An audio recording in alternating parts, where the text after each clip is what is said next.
नमस्ते। आज हम रसायन शास्त्र का एक बहुत ही ज़रूरी भाग पढ़ेंगे, जो है acid, bases and salts. Hindi में इसे कहा जाता है अम्ल, क्षारक और लवण। हम इस वीडियो में अम्ल और एसिड शब्द, बेस और क्षारक शब्द दोनों ही इस्तेमाल करेंगे। एसिड और बेस अंग्रेजी शब्द है, पर इनका प्रयोग हिंदी में भी किया जा सकता है। एसिड और बेस का सरल अर्थ: खाने की चीज में खटास एसिड यानी अम्ल के कारण होती है, और खाने की चीजों में कड़वाहट बेस यानी क्षारक की उपस्थिति से होती है। अम्लों का स्वाद खट्टा होता है और वे लिटमस पत्र को नीला कर देते हैं। क्षारक का स्वाद कड़वा होता है और वे लिटमस पत्र को लाल कर देते हैं। जैसे नींबू का स्वाद खट्टा होता है। इसका कारण यह है कि नींबू के अंदर कुछ एसिड होते हैं। वही वॉशिंग पाउडर या साबुन अगर मुंह में जाता है तो हमें कुछ कड़वाहट महसूस होती है, इसलिए क्योंकि इनके अंदर बेस की उपस्थिति होती है। यह ध्यान रखना जरूरी है कि ज्यादातर एसिड और बेस कोरोसिव होते हैं, यानी वे चमड़े को जला देते हैं, इसलिए उन पर स्वाद का टेस्ट नहीं किया जा सकता। अम्ल क्षारक सूचक: प्रकृति में कई ऐसे पदार्थ होते हैं जो एसिड या बेस की उपस्थिति में अपना रंग बदलते हैं। इनका प्रयोग एसिड और बेस में फर्क करने में आता है।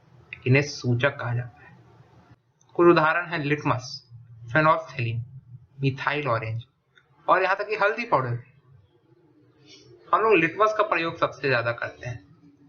लिटमस एसिड में लाल रंग ले लेता है और बेस में नीला रंग। जैसे हाइड्रोक्लोरिक एसिड, ये लिटमस को लाल कर देता है, यानी एक एसिड है। कैल्शियम हाइड्रोक्साइड, ये लिटमस को नीला कर देता है, यानी एक बेस है। इस चित्र को अगर देखा जाए, देखते हैं कि अगर पहले से ही लाल रंग के लिटमस पेपर पर एक बेस का बूंद डाला जाए तो वह हिस्सा नीला हो जाता है, और इसी का उल्टा होता है जब हम ब्लू लिटमस पेपर पर एक बूंद एसिड डालते हैं।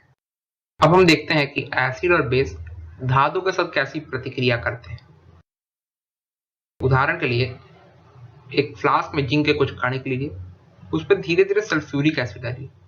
कणिकाओं के आसपास हाइड्रोजन गैस के बुलबुले निकलते हैं, जिन्हें अगर जलाया जाए तो पॉप का आवाज आता है। इसका समीकरण रहा ये: जिंक प्लस सल्फ्यूरिक एसिड मिलकर जिंक सल्फेट और हाइड्रोजन। बेस का उदाहरण के लिए इसी प्रक्रिया को सोडियम हाइड्रोक्साइड के साथ करिए, जिसका समीकरण कुछ ऐसा आता है: जिंक प्लस सोडियम हाइड्रोक्साइड मिलकर सोडियम जिंकेट और हाइड्रोजन। ये दोनों उदाहरण को देखने में पता चलता है कि धातु के साथ प्रतिक्रिया जब भी बेस या एसिड करते हैं तो एक लवण और हाइड्रोजन गैस बनते हैं। अब हम देखते हैं कि धातु के कार्बोनेट और हाइड्रोजन कार्बोनेट एसिड के साथ कैसी प्रतिक्रिया करते हैं। हम दो टेस्ट ट्यूब लेते हैं, एक पे सोडियम कार्बोनेट और एक में सोडियम हाइड्रोजन कार्बोनेट, और इसमें धीरे धीरे हाइड्रोक्लोरिक एसिड डालते हैं, तो कुछ ऐसा समीकरण प्राप्त होता है। हम देखते हैं कि कार्बन डाइऑक्साइड के बुलबुले निकलते हैं। अगर इन बुलबुलों को कैल्शियम हाइड्रोक्साइड के घोल से पास किया जाए तो कैल्शियम कार्बोनेट और पानी का उत्पत्ति होती है, और अगर इसी घोल से और CO2 अगर पास किया जाए तो कैल्शियम हाइड्रोजन कार्बोनेट बनता है। टेस्ट ट्यूब 1 का उदाहरण पे वापस आते हैं, तो देखते हैं कि सोडियम कार्बोनेट और हाइड्रोक्लोरिक एसिड मिलकर सोडियम क्लोराइड लवण, पानी और CO2 बनाते हैं।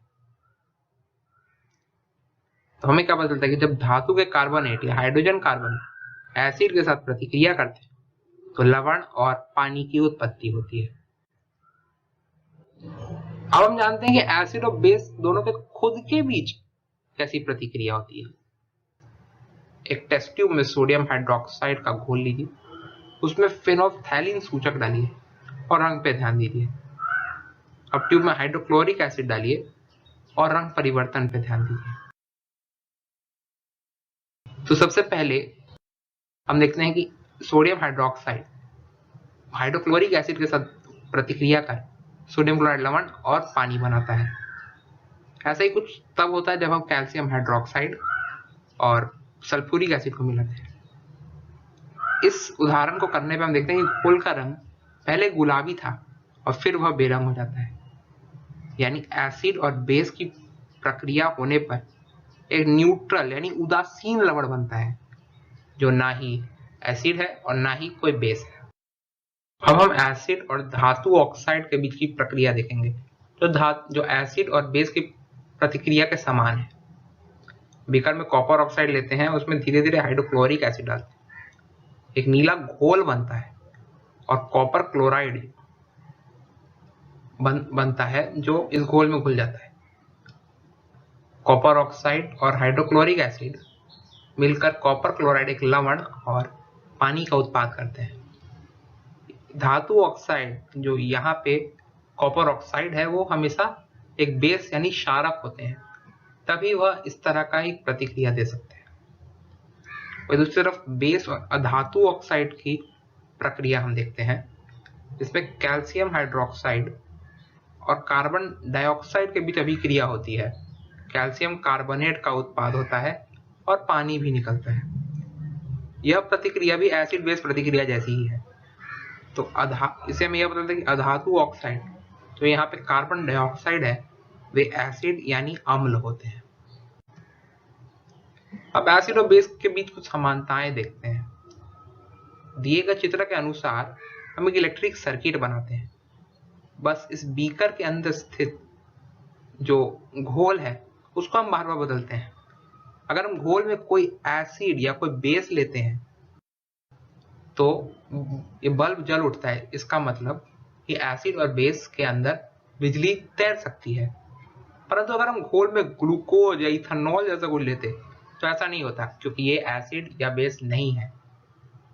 इसका अर्थ हुआ कि एसिड या बेस के घोल में कुछ ऐसे आयन निकलते हैं, क्योंकि आयन ही वो चीज हो सकते हैं जो बिजली का संचालन में मदद कर सकते हैं।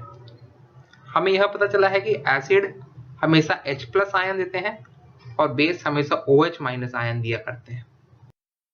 अब जानते हैं कि एसिड और बेस पानी के अंदर कैसी प्रतिक्रिया करते हैं।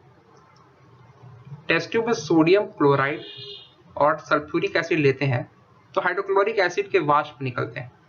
इस वाष्प के सामने नीले रंग के गीले और सूखे लिटमस पत्र को लाते हैं। हम देखते हैं कि बस नीले लिटमस पत्र का रंग ही लाल होता है। इसका यह मतलब हुआ कि एसिड अपने H+ आयन सिर्फ पानी के घोल में ही देते हैं। इसका समीकरण हुआ HCl प्लस पानी, मतलब पानी में मिला के, मतलब क्लोराइड आयन और H3O+ आयन। और हमें तो लगता था कि H+ आयन आना चाहिए। H+ आयन कभी भी अकेले नहीं रह सकता, या पानी से मिलके H3O+ आयन बन के ही रहता है। बेस में भी कुछ ऐसा ही होता है। NaOH अब घटित होकर Na+ आयन और OH- आयन बनता है। इसी तरह से समझ सकते हैं कि एसिड और बेस मिलाने पर पानी क्यों निकलता है। एसिड का H+, बेस का OH- मिलकर पानी H2O बनाते हैं।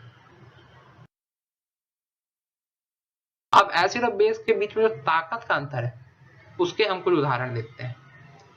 इसके लिए हम pH स्केल का उपयोग करते हैं। pH स्केल 0 से 14 तक जाता है। अलग अलग पदार्थों को इस पर सजाकर उनके ताकत के बीच अंतर को मापा जा सकता है।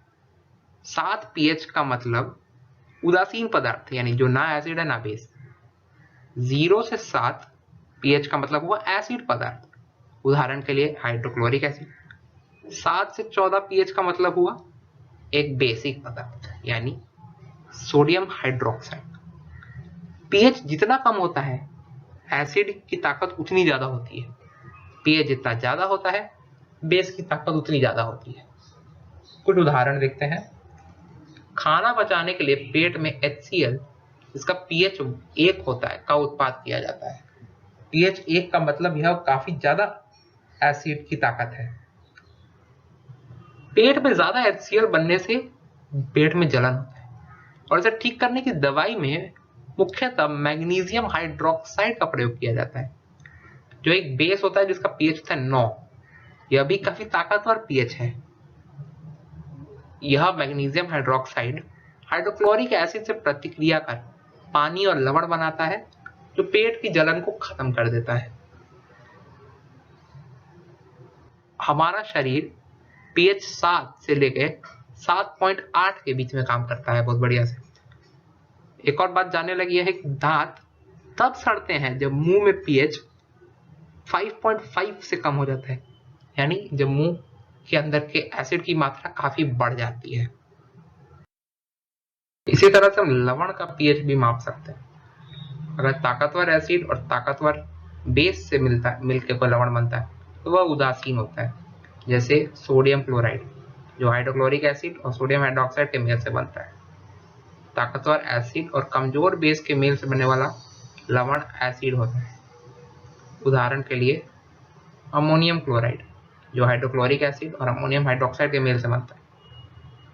कमजोर एसिड और ताकतवर बेस का लवण एक बेस होता है, यानी क्षारक होता है। उदाहरण के लिए सोडियम एसीटेट जो एसिटिक एसिड और सोडियम हाइड्रोक्साइड के मेल से बनता है। NaCl में कई उपयोग हैं, उनमें से एक है NaOH यानी सोडियम हाइड्रोक्साइड बनाना। जब NaCl के घोल से बिजली पास की जाती है तब NaCl सोडियम हाइड्रोक्साइड यानी NaOH में अपघटित हो जाता है। इसे क्लोर एल्कली प्रक्रिया कहा जाता है। ये रहा उसका समीकरण। NaCl और पानी में जब बिजली पास की जाती है तो NaOH क्लोरीन गैस और हाइड्रोजन गैस बनता है। क्लोरीन गैस एनोड के पास निकलता है, हाइड्रोजन गैस कैथोड के पास, और सोडियम हाइड्रोक्साइड भी कैथोड के पास ही बनता है। सोडियम हाइड्रोक्साइड का उपयोग लैबोरेटरी में, पेपर बनाने में और कई जगह काम आता है। क्लोरीन गैस का उपयोग होता है पानी की सफाई में और ब्लीचिंग पाउडर बनाने में। हाइड्रोजन गैस का उपयोग ईंधन और अमोनिया जैसे अन्य पदार्थों बनाने में आता है। ब्लीचिंग पाउडर भी एक बहुत जरूरी कंपाउंड है। इसे हम क्लोर एल्कली प्रक्रिया में निकले क्लोरीन को कैल्शियम हाइड्रोक्साइड के साथ मिलाकर बनाते हैं। तो हम समीकरण है इसका कैल्शियम हाइड्रोक्साइड प्लस क्लोरीन मिलकर ब्लीचिंग पाउडर CaOCl2 और पानी। इस ब्लीचिंग पाउडर का उपयोग घर में साफ सफाई में आता है। एक और उपयोग है बेकिंग सोडा यानी NaHCO3 बनाना। बेकिंग सोडा का उपयोग घर में पकौड़े बनाने में आता है, जो आपने जरूर कहीं ना कहीं देखा होगा। बेकिंग सोडा कुछ नहीं पर सोडियम हाइड्रोजन कार्बोनेट है। इसे NaCl से बनाया जाता है। जब हम NaCl सोडियम क्लोराइड को पानी में मिलाएं और उसमें कार्बन डाइऑक्साइड और अमोनिया गैस पास करें तो NH4Cl और NaCO3 यानी बेकिंग सोडा बनता है। NaCO3 को गर्म करने पे Na2CO3 सोडियम कार्बोनेट, पानी और कार्बन डाइऑक्साइड बनता है। ये प्रक्रिया हम कई जगह देखेंगे। तो इस बेकिंग सोडा का क्या उपयोग है? बेकिंग सोडा को जब किसी खाने योग्य एसिड से मिलाया जाता है तो बेकिंग पाउडर बनता है और CO2 निकलता है। यही कार्बन डाइऑक्साइड काम आता है ब्रेड और केक को फुलाने में। और इसी प्रक्रिया कई जगह अग्नि शावकों में भी काम आता है, आग बुझाने में। ये CO2 जब निकलता है तो यह आग को घेर के ऑक्सीजन का सप्लाई को काट देता है। एक और उपयोग है वॉशिंग सोडा यानी Na2CO3 10H2O बनाना। तो बेकिंग सोडा को जब गर्म किया जाता है तो सोडियम हाइड्रोजन कार्बोनेट बनता है, और जब इसके क्रिस्टल बनाए जाते हैं पानी में तब Na2CO3 10H2O यानी पूरा वॉशिंग सोडा बनता है। इसका उपयोग है ग्लास, साबुन और पेपर बनाने में, और इसका उपयोग बोरैक्स जैसे कंपाउंड बनाने में भी आता है। साफ सफाई में भी वॉशिंग सोडा का उपयोग किया जाता है। अब हम जानेंगे कि वॉशिंग सोडा के फॉर्मूले में 10H2O का क्या अर्थ है। क्या ये यह बताता है कि लवण के जो क्रिस्टल होते हैं वह गीले होते हैं या सूखे होते हैं? यह प्रश्न है। जब कॉपर सल्फेट के नीले क्रिस्टलों को गर्म किया जाता है तो एक सफेद पाउडर सा बनता है। ऐसे होता है क्योंकि अंदर स्थित सभी पानी बाहर निकल जाता है, और पाउडर को जब फिर से पानी में मिलाया जाता है तो नीला रंग फिर से आ जाता है। यह इसलिए है क्योंकि कॉपर सल्फेट में 5 पानी के मॉलिक्यूल जुड़े होते हैं। लवण की हर इकाई से जुड़े जल के अणुओं की संख्या को क्रिस्टलन का जल कहा जाता है। तो कॉपर सल्फेट में 5 क्रिस्टलन के जल अणु होते हैं। वॉशिंग सोडा में 10 अणु ऐसे होते हैं। हम जिप्सम का उदाहरण लेके उसका उपयोग बताते हैं। जिप्सम है कैल्शियम सल्फेट, इसकी हर अणु से 2 पानी के अणु जुड़े हुए हैं। जब गर्म करने में पानी निकल जाता है तो एक सफेद पाउडर सा बनता है जो है कैल्शियम सल्फेट और आधा H2O। इसे कहते हैं प्लास्टर ऑफ पेरिस।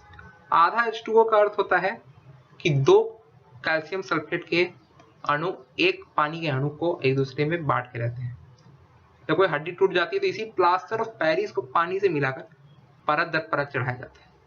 एक कड़ा ढांचा बनता है जो बाद में हड्डी को हिलने से रोकता है। इसी के साथ हमारा एसिड बेस सॉल्ट यानी अम्ल, क्षारक और लवण का सफर खत्म होता है। इनका उपयोग कई जगह होता है और आपने उदाहरणों के द्वारा इसे जरूर देखा होगा।